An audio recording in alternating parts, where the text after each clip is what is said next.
Y es que la semana dejó un álgido debate en cuanto a la intervención de dos de las EPS más grandes en el país, Sanitas y Nueva EPS, por cuenta de los problemas financieros y que agrupan a 16 millones de usuarios.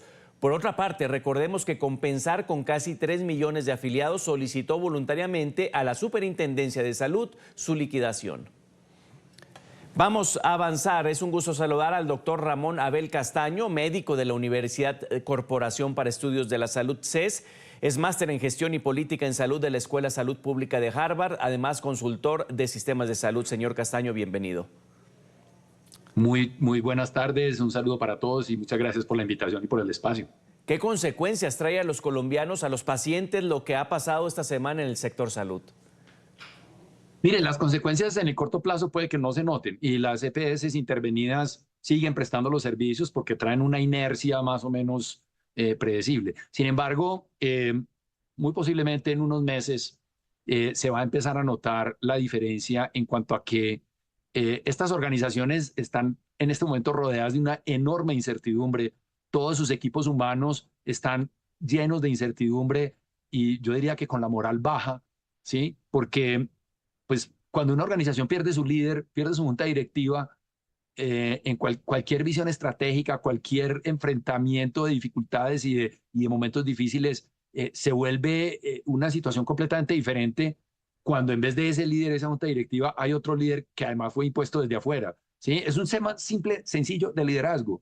¿Cómo va a ejercer el liderazgo de una organización una persona que llega de afuera con una intención totalmente diferente a la de su liderazgo previo? Entonces, solo por ese hecho, independiente de que sea justificado o no la intervención, solo por ese hecho, estas organizaciones empiezan a sufrir una desmoralización y una pérdida de su clima organizacional, por decirlo de alguna manera, y esto indudablemente va a afectar la prestación del servicio. Pero técnicamente hay un problema, y es que cuando el gobierno toma el control de una EPS bajo el supuesto de que va a resolver los problemas que esa junta directiva y ese gerente no pudieron resolver, y que ahora sí va a haber servicios y que ahora sí va a haber protección del derecho a la salud, pues están diciendo algo que no van a poder cumplir, porque finalmente se están dando cuenta, como efectivamente el ministro de Salud se dio cuenta ayer en la sesión de la Corte Constitucional, ayer viernes, se están dando cuenta de que efectivamente la plata no alcanza y que la UPC no alcanza.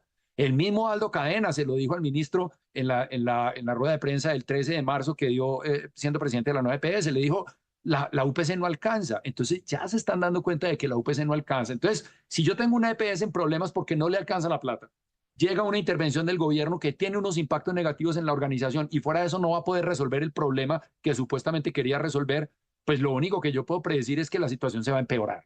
Entonces, van a empezar a incrementarse las barreras de acceso, van a empezar a incrementarse la insatisfacción de los usuarios, las quejas, las PQRs y las tutelas, como en efecto está pasando en las EPS intervenidas. Los mismos pacientes lo están diciendo, están incrementándose, ya no dan abasto con los teléfonos para apoyar a sus afiliados de sus grupos de pacientes porque se están disparando los niveles de insatisfacción. Entonces, yo lamentablemente solo puedo decir que la situación tiende a empeorar.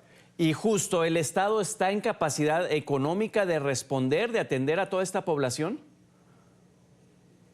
El Estado claramente no va a tener esa capacidad porque el Estado no es experto en la gestión de las EPS. Esos son niveles de experticia y de conocimiento y de experiencia acumulada que le pertenecen al sector privado. Y bueno, está bien, como ha dicho el ministro, las EPS vamos a aprovechar todo ese conocimiento que tienen y toda esa experiencia para volverlas gestoras. Ok, puede que lo logren, pero una cosa es que una organización haga la transición bajo el liderazgo de alguien que es el inspirador, el que va a conducir la organización a ese nuevo entorno, a ese nuevo destino. Otra cosa es que la haga digamos, bajo la dirección o la autoridad o la jefatura, porque eso no es un liderazgo, bajo la jefatura de un interventor que impone el gobierno. Yo creo que esa transición va a ser sumamente difícil, entonces para nada creo que el gobierno va a tener esa capacidad. Además, pues esto es digamos, aquí hay una discusión ideológica muy difícil de dirimir, y es que la izquierda considera que lo público es superior a lo privado, y pues los gobiernos de derecha o la otra orilla considera que lo privado es superior a lo público. Entonces, esta es una discusión que nunca termina. Lo cierto del caso es que tenemos experiencias de EPS manejadas por el gobierno, como Caprecom, como Salud Vida, como el Seguro Social mismo, que nos han mostrado que claramente las capacidades de gestión y de liderazgo de las organizaciones son francamente limitadas, porque cuando las empresas, cuando este tipo de empresas quedan bajo el control del gobierno, empiezan a obedecer a otros principios y a otras lógicas diferentes que son el proceso electoral, la clientela, el clientelismo, y pues obviamente el usuario queda desplazado a un segundo plano y pierde esa relevancia que hoy tienen. Y fíjese usted que en EPS como Sanitas y como Compensar, que son altamente valoradas por sus usuarios, es precisamente donde más se va a sentir esa diferencia. Una institución de este tipo, no es que Compensar vaya a entrar al control del gobierno, no, ellos lo explicaron muy bien el viernes diciendo que lo que quieren es una salida ordenada, pero que no quieren seguir perdiendo dinero con la EPS. Finalmente, estas personas van a pasar a otras organizaciones que están dirigidas por controladores y por interventores nombrados por el Estado. Entonces, la lógica que va a primar en esas decisiones de ese interventor seguramente va a estar mucho más alineada con los intereses electorales, de perpetuar el pacto histórico en el poder, de montar una maquinaria electoral que le permita ganar las elecciones del 2026, como lo ha dicho el senador David Luna, como lo ha dicho el expresidente Gaviria, como lo han dicho muchos. ¿Sí? Entonces, cuando la gestión de una EPS empieza a operar bajo esa lógica, pues el usuario obviamente queda desplazado a un segundo nivel y pues pierde la relevancia. ¿El gobierno, por querer impartir su voluntad, se está precipitando sin pensar en quienes reciben el servicio médico? Por supuesto que son decisiones precipitadas. Mire, los superintendentes previos de los gobiernos, 2 superintendentes de los gobiernos previos han manifestado que normalmente lo que deben hacer es primero hacer un llamado de atención, una medida de vigilancia especial, un plan de reestructuración institucional, y si nada de esto funciona, pues toman posesión, pero para liquidarla, ¿cierto? Lo explicaba claramente el ex superintendente Fabio Aristizábal, que le tocó enfrentar varios procesos de esos, pero la lógica era muy clara, iban interviniendo lentamente, iban tomando, pues como ejerciendo una serie de controles desde afuera, y cuando ya esos controles no funcionaban, pues tomaban el control de la organización, pero para liquidarla porque definitivamente ya no había nada que hacer, ¿sí? En cambio, lo que se evidencia ahora con con Sanitas, no se surtió ninguno de esos caminos previos, aunque en teoría la superintendencia tiene la competencia para tomar posesión, probablemente sí, pero ¿por qué no hicieron lo anterior? ¿Por qué no hicieron los pasos previos? ¿Tenían toda la competencia para tomar de una vez el control de la organización? Probablemente sí. Entonces, eso lo que le dice a uno es que de pronto la intención es otra. La intención no es salvar la EPS y recuperarla para que siga funcionando. No, la intención es sacarla del camino o tomar el control directo de los recursos para esos fines electorales que le mencionaba. Entonces, con la nueva EPS igual, pues ya tenían un presidente alineado con el gobierno. ¿Cuál era el interés en intervenirla? Pues eliminar la junta directiva, cambiar los estatutos y poder avanzar con la nueva EPS como el buque del frente, digamos, como el frente de la flota, para ir recogiendo todas las EPS que se van liquidando y poder entonces tener el control directo de los recursos de la salud. Hoy sábado, ya las EPS, el gobierno, perdón, tiene a través de sus EPS propias o intervenidas, tiene básicamente la mitad de los recursos del sistema de salud en su poder. Y con esa chequera de 45 billones, que es la mitad de los 90, pues es muy fácil premiar a los simpatizantes, alinear a los que están dudando para que sean simpatizantes del gobierno o castigar a los opositores. Y eso es una forma de perpetuarse en el poder. Con esos recursos pueden perfectamente montar una maquinaria electoral que termine sirviendo de motor para perpetuar el gobierno, el pacto histórico en el poder. No hablo de reelección precisamente, puede que no sea la reelección del presidente actual como propiamente dicha, pero sí perpetuar el pacto histórico en el poder, que además es legítimo, es constitucional, eso lo hacen todo, y ellos dirán que este gobierno es un cambio de rumbo porque llevábamos 200 años de la derecha perpetuándose en el poder. Sí, tiene razón. Lo importante es saber cuáles son las consecuencias, y yo creo que las consecuencias en este caso particular van a ser mucho más graves que lo que se ha visto en el pasado. A pesar de los ajustes quizá necesarios en el sistema, hay interés político. Por supuesto, claro, y ya lo he explicado de 3 maneras diferentes. Y claro, el discurso siempre es garantizar el derecho a la salud, porque las EPS violan sistemáticamente el derecho a la salud. Entonces, para evitar esas violaciones, entonces vamos a quitar a las EPS del medio y vamos a garantizarle a los colombianos la protección efectiva del derecho a la salud. Pero ¿sabe qué va a pasar? Va a pasar todo lo contrario. ¿Por qué? O sea, la violación sistemática al derecho a la salud se va a incrementar.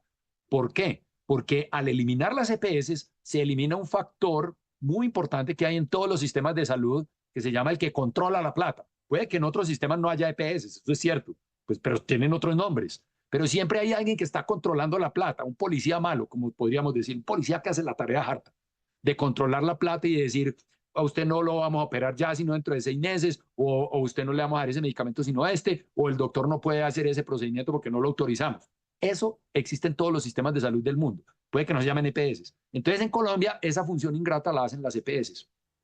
Por eso no estamos en este problema, o sea, por eso no estamos en esta crisis tan absurda. Deberíamos haber estado mucho antes si no tuviéramos las EPS. Las EPS han dilatado esa agonía de ese enfermo delicadito que tenemos, que se llama sistema de salud, lo han dilatado, ¿cierto? Si quitan ese factor de contención del costo, que son las EPS, pues automáticamente se desborda el gasto, porque no hay quien haga esa contención del costo. Entonces se desborda el gasto porque lo que ha prometido el ministro y lo ha repetido con vehemencia y lo repetía la exministra Corcho y lo repetía y lo repite todavía el presidente, es que le vamos a pagar directamente al que presta el servicio, al hospital, al médico, al laboratorio, qué sé yo.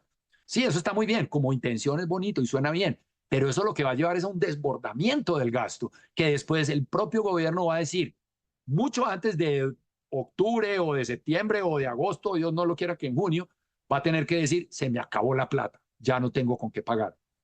Entonces la crisis va a ser peor y a partir de ese momento ni siquiera va a haber derecho a la salud porque no hay quien preste los servicios de salud para las personas. Yo lo que veo es una catástrofe realmente, una catástrofe financiera mucho más grande que la actual. Y eso que no estamos hablando de corrupción, no hablemos de corrupción para no enredar la cosa, porque entonces empieza la pelea de que este sistema es más corrupto o el que viene será menos corrupto. No voy a entrar en esa discusión. Lo cierto del caso es que al eliminar ese factor de contención del costo, que es la EPS y que por eso muchos no las quieren, pues simplemente se libera el gasto y después de que ya se suelta el gasto, ya atajarlo es muy difícil. Esto también se refleja en el descontento de la Asociación Colombiana de Cirugía, que convocó a una movilización nacional de batas blancas el próximo 21 de abril, ¿cierto? Por supuesto. Es decir, toda la cadena se afecta. Mire, cuando el presidente decía que acabar con las EPS era muy fácil porque se hundía una, entonces se le pasaban los usuarios a otra, entonces después se hundía esa otra, y el famoso chun, chun, chun que decía el presidente. Sí, está bien, le está funcionando, pero ojo, es que las EPS son parte de una cadena productiva que empieza con los proveedores de insumos, de medicamentos, etcétera, pasa a los hospitales, a su recurso humano, a hospitales y clínicas y centros médicos ambulatorios, a su recurso humano y al asegurador, y después al paciente. ¿Por qué al asegurador? Porque el asegurador es el que le compra servicios a ese prestador, a esa IPS, para dárselos a los pacientes. Entonces, como dice el dicho, una cadena es tan fuerte como el más débil de sus eslabones. Entonces, si usted debilita el eslabón de las EPS, dice que para eliminarlas de la cadena, pues sí, lo logra eliminar las EPS, pero afectando toda la cadena, como está pasando en este momento. Ya los hospitales y las clínicas privadas están poniendo el grito en el cielo porque les están dejando de pagar. ¿Y qué pasa cuando les dejan de pagar? Pues que le dejan de pagar a su equipo humano, a sus médicos, a sus enfermeras, a sus profesionales, y ya entonces, claro, la sociedad de cirugía ya dijo, ojo con esto, que vamos a entrar en una situación peor de la que pretendíamos salir. Entonces, está clarísimo, una cadena es tan fuerte como el más débil de sus eslabones. Y si debilitan el eslabón de la EPS, se afecta a toda la cadena. Entonces, la receta no era eliminar las EPS y ya, y dejarlas que se hundieran con el chun, chun, chun. No, la receta era fortalecer el sistema y hacer una reforma. Claro que necesitamos una reforma, nadie lo niega. Hoy en día nadie dice que no necesitamos una reforma y que el sistema debe seguir como está. Todos sabemos que se necesita y yo mismo lo he dicho desde hace mucho tiempo, pero no esta reforma, porque esta reforma nos va a llevar a una situación peor aún de la que queremos salir. Y lo que está haciendo el gobierno actualmente, que es, dado que no le pasó la reforma en el Congreso, entonces está ejecutando su plan B, ¿sí? Pues lo que nos está diciendo es, en cámara rápida, lo que iba a pasar con la otra reforma nos lo está mostrando en cámara rápida y la crisis se va a venir mucho peor, sin duda alguna, y afectando a todos los eslabones de la cadena. Doctor Ramón Abel Castaño, gracias por estos minutos. Bueno, muchas gracias a ustedes por el espacio y espero que tengamos nuevos espacios también de discusión para seguir con este debate tan importante para los colombianos.